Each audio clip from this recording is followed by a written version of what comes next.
میں اور آپ اس بات کا ادعا رکھتے ہیں کہ ہم مسلمان ہیں۔ صالح اور پاکیزہ مسلمان بننا اور اس کے تقاضوں کو نبھانا ہمارے اوپر بہت ضروری ہے۔ مسلمان کی تعریف کیا ہے؟ مسلمان کسے کہتے ہیں؟ کثرت صوم و صلات کیا یہ علامت اور یہ تعریف مسلمان کی ہے؟ اگرچہ مسلمان کو پنج گانہ نماز کی تلقین فرمائی گئی اور اس کا تاکیدی حکم دیا گیا، اسی طرح دیگر امور خیر کو بجا لانے کی تلقین فرمائی گئی، لیکن مسلمان کی جو تعریف نبی رحمت صلی اللہ علیہ وآلہ وسلم نے ارشاد فرمائی وہ یہ: المسلم من سلم المسلمون من لسانہ و یدہ۔ مسلمان وہ ہوتا ہے کہ جس کے ہاتھ سے اور جس کی زبان سے دوسرا مسلمان محفوظ رہے۔ ہم نے اپنا جائزہ لینا ہے کہ ہماری زبان سے، ہمارے رویوں سے، ہمارے طرز معاشرت سے، انداز زیست سے ہمارے دیگر مسلمان بھائیوں کو راحت پہنچتی ہے، تسکین ملتی ہے، یا ہمارا وجود دوسروں کے لیے بوجھ ہے، دوسروں کے لیے اذیت کا سبب ہے، اور اپنے دیگر مسلمان بھائیوں کے لیے، اس انسانی معاشرے کے لیے ہمارا وجود تکلیف اور آزار کا سبب ہے۔ یہ مجھے اور آپ کو اچھی طرح معلوم ہونا چاہیے اور اس کا ہمیں جائزہ لینا چاہیے۔ اللہ کے محبوب علیہ السلام نے یہ ایک سادہ سی تعریف ہمارے سامنے مسلمان کی رکھی ہے کہ جس کے ہاتھ سے، جس کی زبان سے دوسرے مسلمان محفوظ رہیں۔ میں آپ سے عرض کرنا چاہوں گا، چونکہ راستے میں ٹریفک کا مسئلہ ہوا اور ہم بر وقت نہ پہنچ پائے، تو تھوڑے وقت میں زیادہ باتیں کرنے کی آرزو ہوگی۔ مسلمان کو جو تحیت کا سلیقہ سکھایا گیا ہے، یعنی تحیت المسلم کیا ہے؟ جب ایک مسلمان دوسرے مسلمان سے ملتا ہے تو وہ اس کو کہتا ہے السلام علیکم، اس کو کہتے ہیں تحیت المسلم، اور اس کی ہمیں ترغیب دی گئی ہے کہ جب بھی ایک دوسرے سے ملو تو ملاقات کا ابتدائیہ تمہارا سب سے پہلا کلام گفتگو کے آغاز سے بھی قبل اس کو کہو السلام علیکم، اور وہ جواب میں کہے وعلیکم السلام۔ تو یہ محض کوئی لفظ نہیں ہے کہ زبان سے رسماً ادا کر دیے گئے اور اس کے معنی اور اس کے مطالب ہمیں ملحوظ نہ ہوں، بلکہ السلام علیکم کا کیا مطلب ہے؟ السلام علیکم کا مطلب ہے تیرے اوپر سلامتی کا نزول ہو، تیرے اوپر سلامتی ہو۔ تو گویا ایک مسلمان دوسرے مسلمان کو اس بات کی ضمانت دے رہا ہوتا ہے کہ میرے بھائی، میری جانب سے تجھے مطمئن ہونا چاہیے، تیری جان، تیرا مال، تیری آبرو، تیری عزت میری جانب سے محفوظ ہے، میں تجھے ضمانت دیتا ہوں سلامتی کی۔ اور وہ آگے سے کہتا ہے وعلیکم السلام، کہ میری جانب سے بھی تجھے یہی ضمانت ٹھہری، اگر میرے بھائی تو مجھے جان، مال اور آبرو کی ضمانت فراہم کر رہا ہے تو پھر میرا رویہ بھی بالکل اسی طرح کا تیرے ساتھ ہوگا۔ تو وعلیکم السلام، اب تجھے بھی میری طرف سے امان ہے اور سلامتی ہے۔ تو جب ہم نے یہ کہہ دیا السلام علیکم تو ہم پھر اپنے اس دوسرے بھائی کے لیے برا نہیں سوچ سکتے۔ ہارون رشید کے دربار میں ایک قیدی لایا گیا جو سزائے موت کا قیدی تھا، تو اس نے کہا میری آخری آرزو یہ ہے کہ میں بادشاہ سلامت سے ملنا چاہتا ہوں، بس اس کے بعد آپ مجھے پھانسی چڑھا دینا۔ تو اس کو دربار میں لایا گیا اور اس نے داخل ہوتے ہی بلند آواز سے کہا السلام علیکم، تو بادشاہ نے کہا وعلیکم السلام۔ تو آرزو پوری ہو گئی، بادشاہ سے ملاقات ہو گئی، تو کہا اب اس کو لے جاؤ اور پھانسی دے دو۔ اس نے کہا آپ مجھے پھانسی نہیں دے سکتے۔ کہا کیوں؟ کہا بادشاہ نے مجھے سلامتی کی ضمانت دی ہے۔ جب وعلیکم السلام کہا ہے تو بادشاہ نے کہا کہ تمہارے اوپر سلامتی ہو، تو جب وہ ضمانت فراہم کر چکا ہے تو پھر آپ مجھے پھانسی نہیں دے سکتے۔ تو ہارون رشید مسکرانے لگا، کہا کہ یہ بہت چالاک نکلا، تو میں اس کو آزاد کرتا ہوں۔ تو السلام علیکم یہ تحیت المسلم ہے، اور ہمیں اس کو رواج دینے کی تلقین کی گئی۔ افش السلام، حضرت عبداللہ ابن سلام کہتے ہیں میں حضور سے جو پہلی ملاقات کی تو اس میں حضور نے جو صحابہ کو تلقین فرمائی اس میں پہلا لفظ یہی تھا، افش السلام، سلام کو عام کرو۔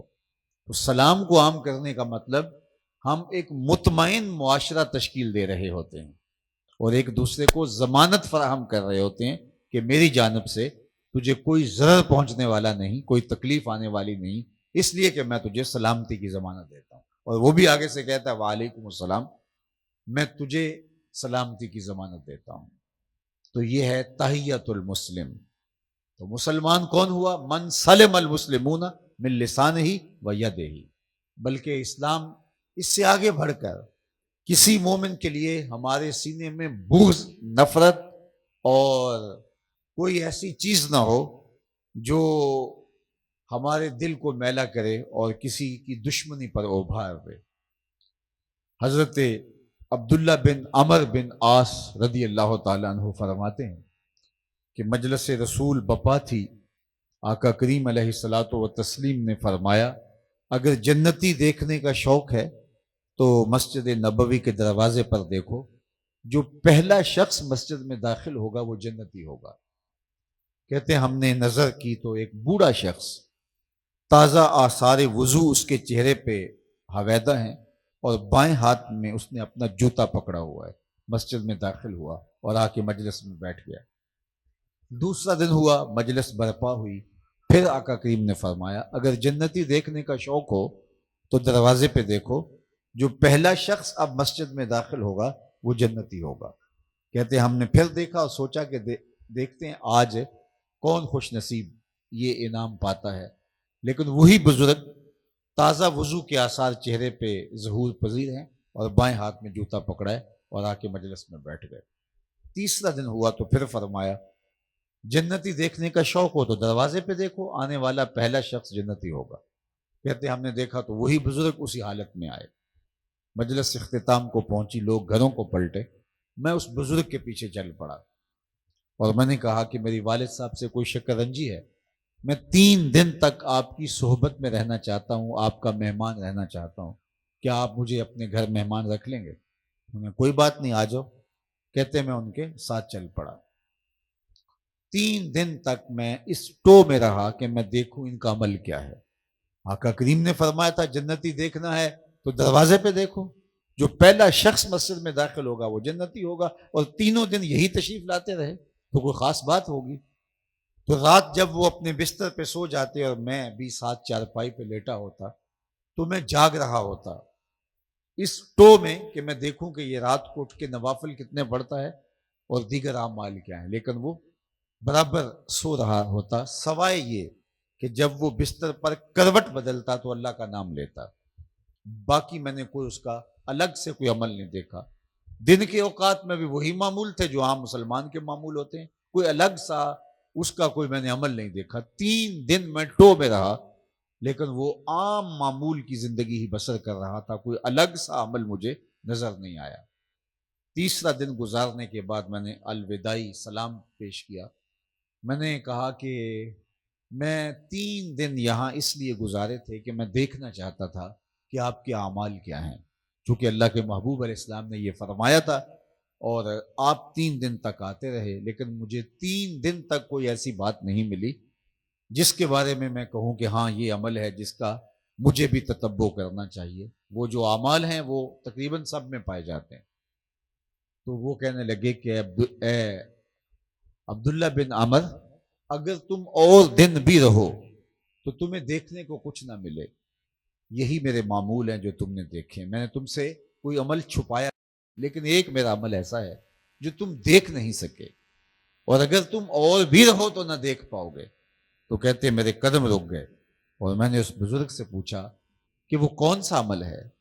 تو انہوں نے میری جانب دیکھا اور پھر اپنے سینے پہ ہاتھ رکھ کے کہا کہ یہ جو میرے سینے میں رکھا ہوا دل ہے نا، اس میں کسی مومن کا بغض نہیں ہے، یہ وہ عمل ہے جو تم دیکھ نہیں پائے۔ تو جنت میں داخلے کا سبب دل کا شفاف ہونا ہے، اور میں جنت میں وہ لوگ جائیں گے جن کے دل چڑیوں کی طرح ہوں گے، پرندوں کی طرح ہوں گے، ایک دوسرے سے بغض اور دشمنی اور نفرت نہیں رکھیں گے۔ آج کی تاریخ میں اور آپ اپنے سینوں میں اتنی نفرتیں، اتنے بغض رکھے ہوئے ہیں کہ کسی شخص کو کسی کے بارے میں پوچھ کے دیکھ لو تو وہ اس قدر بغض و عناد سے بھری ہوئی باتیں کرے گا کہ اللہ یعوذ باللہ۔ ہم بیمار ہیں، ہم پریشان ہیں، ہم دکھی ہیں لوگوں کی وجہ سے، ہمارے دکھ اپنے نہیں ہیں، یہ ہمیں میسر ہے نہیں ہے، فلاں کو کوئی میسر ہے۔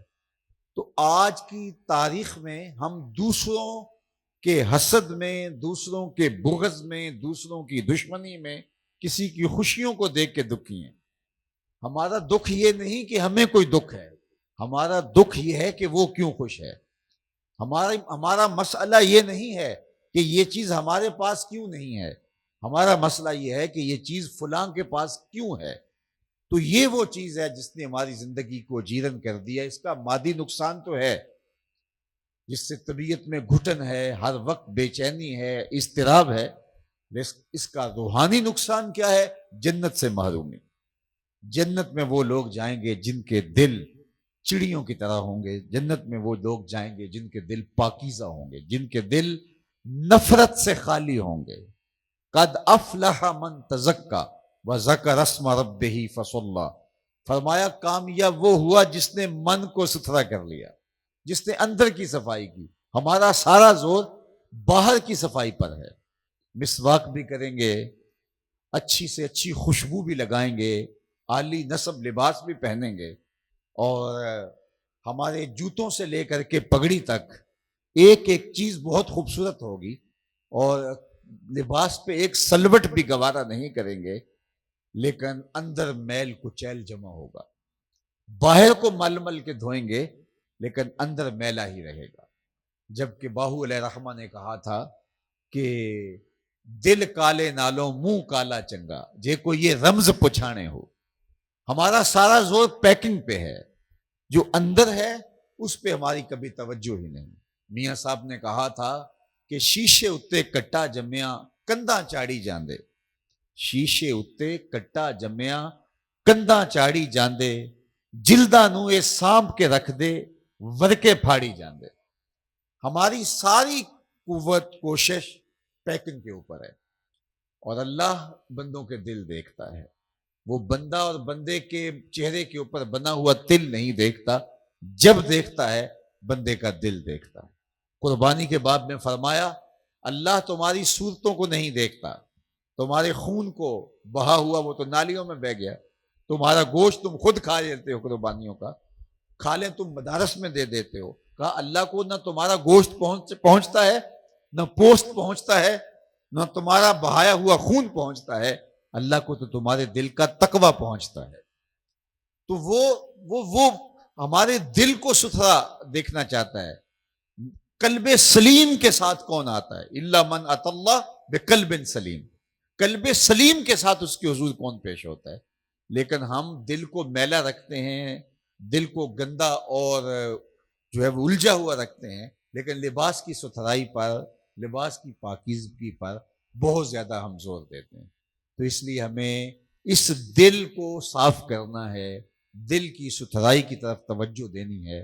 حضرت رومی نے کہا تھا، جو اقبال کے بھی مرشد ہیں، دل بدست آور کے حج اکبرست، از ہزاراں کعبہ یک دل بہترست، کعبہ بن گاہ خلیل اطہرست، دل گزر گاہ جلیل اکبرست۔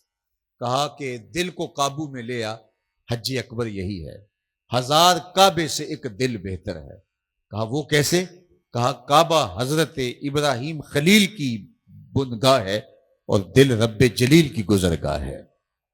اس لیے اس دل کی اصلاح پورے بدن کی اصلاح ہے۔ اور میرے اور آپ کے آقا و مولا، دل و قلب و نگاہ کے مرشد اولین حضور نبی رحمت نے ارشاد فرمایا الا ان فی الجسد مضغہ، اذا صلحت صلح الجسد کلہ واذا فسدت فسد الجسد کلہ الا وہی القلب.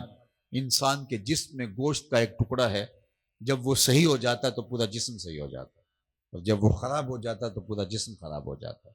تو میں سن لو، گوشت کے اس ٹکڑے کا نام دل ہے. تو دل کی اصلاح پورے بدن کی اصلاح ہے، دل کی خرابی پورے بدن کی خرابی ہے.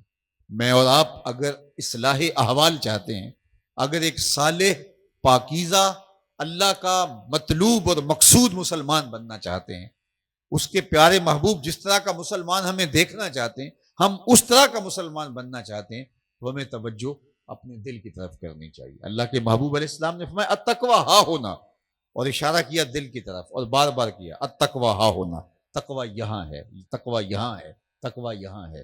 تو اگر یہ درست ہو گیا، اللہ اکبر، وچے بیڑے وچے چیڑے وچے ونج مہانے ہو، 14 طبق دلے دے اندر تمبو وانگو تانے ہو.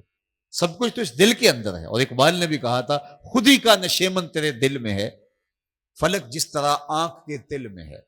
یہ پوری کائنات تو اس دل میں ہے، اور صوفیہ اس کو کائنات صغیر کہتے ہیں. پوری کائنات کو اگر اس کا خلاصہ دیکھنا ہے تو قلب انسان ہے، اور قلب انسانی کو اگر جو ہے وہ کھول دو گے تو پوری کائنات بن جاتی ہے. تو اس کی اصلاح پورے بدن کی اصلاح ہے، اور فرد کی اصلاح سے خاندان کی اصلاح ہوتی ہے، اور خاندان کی اصلاح پھر معاشرت کی اصلاح کی ضمانت بنتی ہے، اور معاشرے پھر جو ہے وہ ایک سالے سانچے میں ڈھل جاتے ہیں اور ایک دوسرے کے لیے باعث ضرر نہیں رہتے، معاون بن جاتے ہیں، تو وہ معاشرہ جنت نظیر بن جاتا ہے. آج ہم جنت میں جانے کی آرزو رکھتے ہیں، لیکن ہم اس معاشرے کو جنت بنانے کی کوشش کیوں نہیں کرتے؟ جنت کا نقشہ جو اللہ نے قرآن میں بیان کیا ہے، ہمارے اکثر خطیب تو حوروں کا ہی ذکر کرتے ہیں، اور حوروں کے لباس سے لے کر کے ان کے اعضاء کی ساخت تک نقشے کھینچتے ہیں. میں انکار نہیں کرتا، جنت کی نعمتوں میں سے ایک نعمت حور بھی ہے، لیکن وہ اقبال نے کہا تھا امید حور نے سب کچھ سکھا رکھا ہے واعظ کو، یہ حضرت دیکھنے میں سیدھے سادے بھولے بالے ہیں. تو صرف حور ہی جنت کا تعارف نہیں ہے، جنت کا ایک لطیف تعارف میرے رب نے کروایا. ذرا دیکھیے جنت کیا ہے. لا یسمعون فیہا لغوا ولا تاثیما. جنت کا یہ نقشہ میرے رب نے بیان کیا. کیا؟ جنت وہ مقام ہے جس مقام پر آپ کو لغو بات سننے کو نہیں ملے گی. یعنی کوئی ایسی بات جو آپ کی طبیعت پہ شاک ہو، جو آپ کی طبع پہ گراں گزرے، جو آپ کی طبیعت کے اوپر بوجھ ہو، اور جو آپ کے اوپر جو ہے وہ شاک ہو. جنت ایسا پاکیزہ اور پرسکون مقام ہے کہ جہاں لا یسمعون فیہا لغوا ولا تعظیما، نہ تو وہاں کوئی لغو اور بیہودہ بات سننے کو ملے گی، اور نہ ہی کوئی بیہودہ لہجہ سننے کو ملے گا. نہ جنت کے اندر آپ کی کانوں کی سماعتوں پر کوئی گراں لفظ آپ کو سننے کو ملے گا، نہ کھردرا لفظ سننے کو ملے گا، نہ سخت لفظ سننے کو ملے گا، ولا تعصیما، اور نہ ایسا کوئی عمل دیکھنے کو ملے گا جس کو اسم کہا جا سکتا ہو، جس کو گناہ کہا جا سکتا ہو، جو ضرر کا سبب اور تکلیف کا سبب اور ذریعہ ہو. تو یہ جنت کا نقشہ ہے. جنت حاصل کرنے کے لیے اس دنیا کو جنت بنانا پڑے گا. اگر جنت حاصل کرنے کے لیے ہم نے جو ہے وہ ہمسائے کے گھر کو ہم نے اذیت کدہ بنا دیا ہے. میں تو یہ بات بھی اپنے دوستوں کو کہتا ہوں کہ آپ اگر جنریٹر بھی لگاتے ہیں تو وہ بھی اس انداز سے لگائیں کہ ہمسائے کی نیند اچاٹ نہ ہو، اس کے شور و غل سے، اس کی آواز سے. آپ تو بند کمرے میں اے سی لگا کے سو گئے اور جنریٹر باہر چل رہا ہے، لیکن جس کے گھر کی کھڑکیاں بھی پوری نہیں ہیں تو وہ گرمی میں جلس تو رہا ہی ہے، وہ اس اذیت سے بھی گزر رہا ہے. تو جنت کا نقشہ یہ بیان کیا گیا، لا یسمعون فیہا لغوا ولا تعصیما. تو مجھے اور آپ کو اگر جنت میں جانا ہے تو اس دنیا کی زندگی کو جنت بنانا پڑے گا. لوگوں سے درگزر کرنا پڑے گا، لوگوں کی غلطیوں کو معاف کرنا پڑے گا، لوگوں کے لیے اپنے دل کو کشادہ کرنا پڑے گا، لوگوں کے لیے ہمارا وجود ضرر کا سبب نہ ہو. اللہ کے محبوب نے ایک جامع جملہ ارشاد فرمایا، خیر کی چابی بن جاؤ، شر کا تالا بن جاؤ. یعنی اگر تم چاہتے ہو کہ اللہ کی قربت حاصل کرو تو تمہیں یہ کرنا ہوگا کہ تم خیر کی چابی بن جاؤ، جہاں جاؤ وہاں خیر کے در کشادہ ہوں. اور شر کا تالا بن جاؤ. جہاں برائی بھی ہو رہی ہو تمہارے وجود کی وجہ سے وہ برائی جو ہے وہ دم توڑ جائے. نہ یہ کہ ہمارا وجود شرر کا سبب ہو، ہمارا وجود جو ہے وہ زہر کا سبب ہو، ہمارا وجود برائی کا منبع و مصدر ہو، اور ہم جہاں جائیں وہاں غیبت کا بازار گرم ہو جائے، جہاں ہم جائیں وہاں جو ہے وہ دشمنی ابھرنے لگے، جہاں ہم جائیں وہاں بہتان تراشی کا بازار گرم ہو، جہاں ہم جائیں وہاں نفرت کے بھبوکے پھوٹنے لگ جائیں، تو پھر ہم کیسے مسلمان ہیں؟ ہمارا وجود اللہ کی مخلوق کے لیے راحت کا سبب اور ذریعہ ہو. اور السلام علیکم جو تحیت المسلم ہے وہ ہمیں یہی سکھاتا ہے کہ السلام علیکم، تمہیں اب میری جانب سے پریشان ہونے کی ضرورت نہیں ہے. یہ جب ہم رواج دیں گے تو پھر کیسا ہو سکتا ہے کہ ہم کسی کی آبرو پہ حملہ آور ہو. میں بھی ایک دیہات کا رہنے والا ہوں اور آپ بھی اس دیہات کے رہنے والے ہیں یا اطراف کے بسنے والے ہیں. ہم جب بچے ہوتے تھے تو ہم یہ سنتے تھے کہ گاؤں میں کسی ایک شخص کی بیٹی پورے گاؤں کی بیٹی ہوتی، لیکن یہ قدریں پامال ہو گئیں. اب جس کی بیٹی ہے اسی کی بیٹی ہے، باقی درندے بستے ہیں، وحشی بستے ہیں، اور جو ہے وہ شہوتوں سے بھرے ہوئے ریچھ پنپ رہے ہیں ہمارے گھروں کے اندر. یہ دور موجود فتنے کا دور ہے. آج جو کچھ ہمارے اداروں میں، یونیورسٹیز میں، ہمارے کالجز کے اندر ہو رہا ہے، آئے دن خبریں ہم سن رہے ہوتے ہیں. تو یہ کیا ہے؟ ہمارے دیہاتوں میں، ہماری گلیوں میں، دیہات تو ایک تقدس مآب ماحول کا نام ہوتا تھا، ایک پورا خاندان اور ایک فیملی ہوتی تھی. آج دیہاتوں کا وہ تقدس ٹوٹ گیا، اقدار دم توڑ گئے، اخلاقی حسنہ ختم ہو گئے. آج بڑوں کی عزت ختم ہو گئی، چھوٹے شوخ چشم ہو گئے. اور نتیجہ کیا ہوا؟ اقبال نے تو ایک صدی قبل کہا تھا، نوجوانہ چو زنا مشغول تن، از حیا بیگانہ پیرانے کہن، دخترانے او بچشم خود اسیر، شوخ چشموں شوخ بینوں خردہ بین، ساختہ پرداختہ دل باختہ ابرواں مثل دو تیغے آختہ. اقبال نے کہا تھا کہ جس دور میں میں جی رہا ہوں اب وہ دور آ گیا ہے کہ نوجوان عورتوں کی طرح سجنے سورنے لگ گئے ہیں، ہر وقت کنگھی پٹی کے چکر میں رہتے ہیں، اور جو بوڑھے ہیں ان کی آنکھوں سے بھی حیا رخصت ہوتا چلا جا رہا ہے. اور جو خواتین ہیں وہ اپنی آنکھ کی اپنی خود عاشق ہو گئی ہیں، اور ہر وقت بند سور کے رہنا اور ابروؤں کو تیغوں کی طرح تیار کر کے جو ہے وہ دلوں کو کاٹتے پھرنا ان کا شغل بن گیا ہے. لیکن یہ ایک صدی قبل کی کہانی ہے.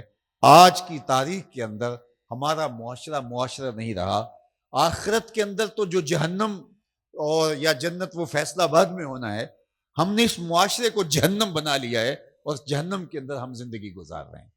حضرت نبی رحمت صلی اللہ علیہ وسلم کے سینہ اطہر پہ اترنے والی پاکیزہ کتاب قرآن مجید میں اللہ تعالیٰ نے فرمایا کہ وہ اس بات پہ قادر ہے کہ تمہارے اوپر سے بھی عذاب نازل کرے اور تمہارے نیچے سے بھی عذاب نازل کرے.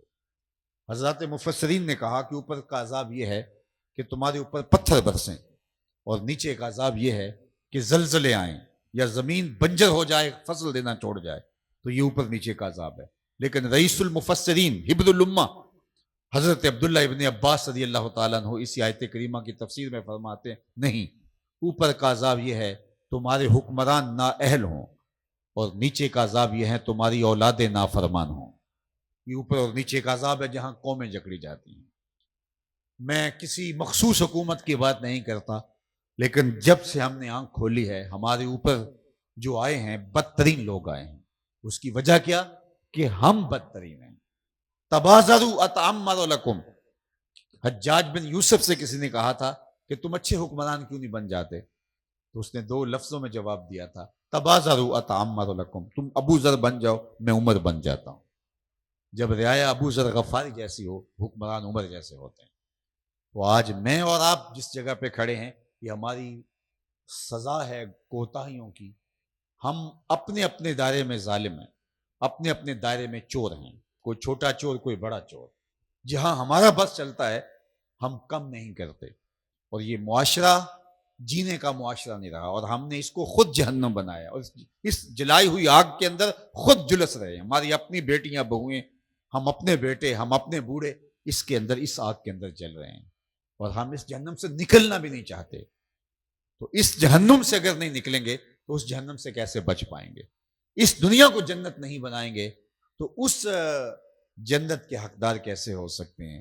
تو صالح پاکیزہ معاشرہ، کو انفسکم و اہلیکم نارا وقودھا الناس والحجارہ، میرے رب نے کہا کہ خود اور اپنے اہل و عیال کو، اپنی بیوی بچوں کو جو ہے وہ آتش دوزخ سے بچا لو جس کا ایندھن انسان اور پتھر ہیں۔